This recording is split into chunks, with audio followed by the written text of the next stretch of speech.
Exactement, et c'est l'importance aussi des coachs, parce qu'on peut parler des joueurs, de Kylian Mbappé, effectivement, pour qui la Coupe du Monde est son jardin, mais il ne faut pas oublier que Didier Deschamps aussi, il en a gagné des Coupes du Monde, et avec l'expérience dont il dispose aujourd'hui, il est capable de mettre en place une équipe et de modifier cette équipe à partir du moment où il sent qu'il y a quelque chose à faire, et ça a été le cas lors de cette mi-temps. On saura plus tard ce qu'il a effectivement dit aux joueurs, mais il y a eu un changement tactique qui a modifié le visage de cette rencontre, et derrière effectivement un coaching inspiré, la rentrée de Bradley Barcola qui marque son 4e but en équipe de France, alors que ça faisait un bout de temps qu'on l'avait vu marquer, ça faisait 9 mois qu'il avait plus marqué en bleu, Bradley Barcola, donc c'était l'homme à rentrer. Après le choix de Didier Deschamps, il est aussi dicté par le fait que Ousmane Dembélé, il fait pas un bon match, voilà, il n'est pas forcément au mieux de sa forme. On parle de Kylian Mbappé et d'à quel point il se transcende en équipe de France. Ousmane Dembélé, on l'attend encore en bleu, on attend encore son match référence, on attend encore le moment où il fait basculer une rencontre importante. Marc, vous vouliez ajouter quelque chose ? Le coaching gagnant pour moi c'est la mi-temps où il décide de faire ce système, et là c'est le vrai, parce qu'après de faire rentrer il peut sortir doué, il sort Dembélé parce que Dembélé il est plus fragile au niveau de ses jambes, de ses blessures, mais autrement il peut sortir doué. Dembélé c'est la même chose, les deux en plus ils ont eu une importance plus importante à partir de la seconde période, mais en première, à part Upamecano, il n'y a pas un Français que l'on peut sortir du lot, aucun Français. Donc au niveau de la seconde, l'équipe de France s'est mise en avant, et à partir de là le coaching il se fait à la mi-temps quand il a tout modifié, passé son système.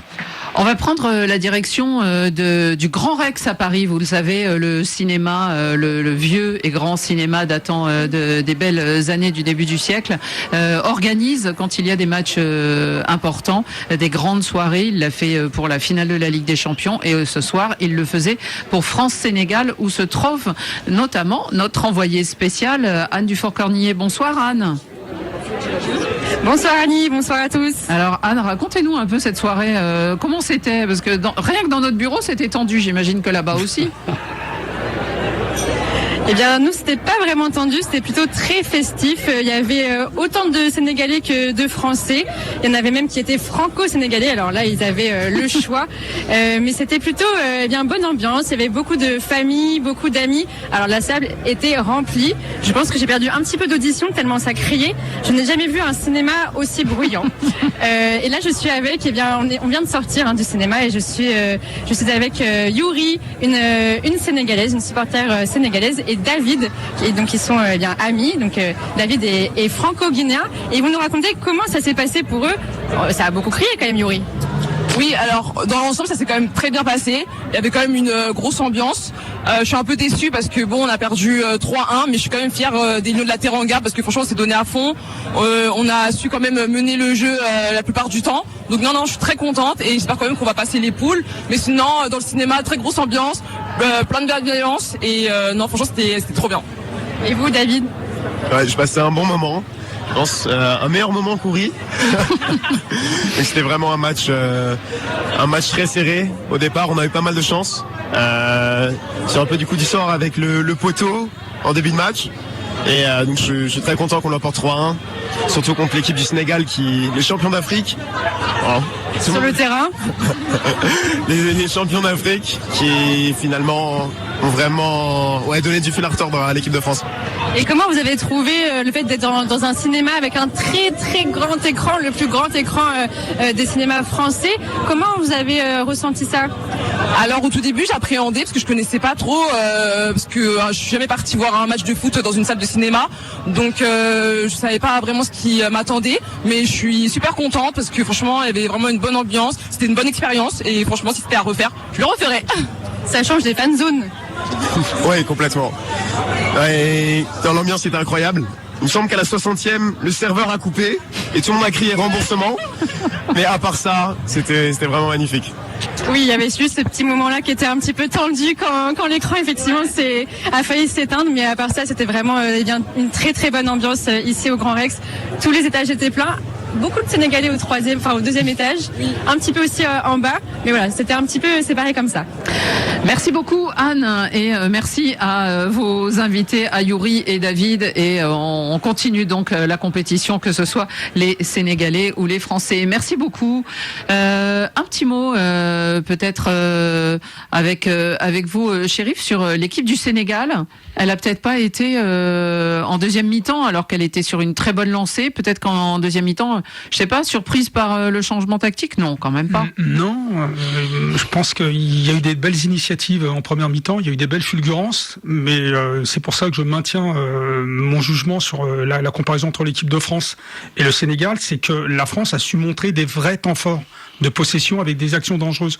Le Sénégal a plus joué par à coup. C'est ce qui m'a un peu déçu. Les attaquants m'ont déçu parce qu'il y a eu des occasions. On attend toujours Nicolas Jackson. On a parlé entre nous. Sadio Mané nous a un peu déçus devant. Ismaïla Sarr a été plutôt bon. Mais une fois de plus, je redoute, par rapport à cette équipe du Sénégal, qu'on retrouve le même syndrome des équipes africaines en Coupe du Monde, c'est-à-dire qui démarrent lentement et qui finalement commencent à se lâcher au deuxième, voire au troisième match. Ouais. Alors que je pense que cette équipe de France était prenable. J'aurais bien aimé en première mi-temps qu'il y ait un vrai temps fort. Il y a eu des occasions, je suis d'accord avec vous, mais il aurait fallu plus appuyer sur les faiblesses de l'équipe de France, notamment sur les côtés. Ils l'ont pas fait, je suis déçu. Et en deuxième mi-temps, ils ont reculé d'un bloc. Et vraiment, sur les buts de l'équipe de France, je les ai trouvés perdus. Ça m'inquiète un peu. Ils vont se ressaisir parce qu'il on n'est pas aussi au top du foot africain, mais il va falloir se ressaisir.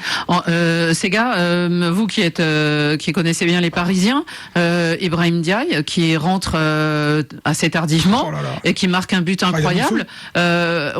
Vous comprenez le choix de Pape Thiaw de le laisser sur le banc? Pas du tout. Il a été frileux et on sait que Luis Enrique l'a beaucoup fait cette saison et qu'on s'étonnait un peu, et on se dit quand même le Sénégal.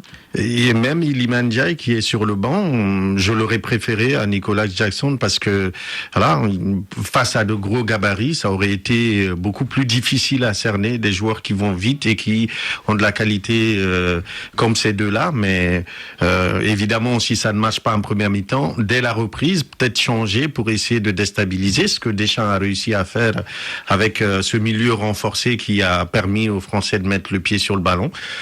Malheureusement pour le Sénégal, les occasions ratées ne les aident pas sur cette deuxième mi-temps qu'ils n'ont pas su maîtriser.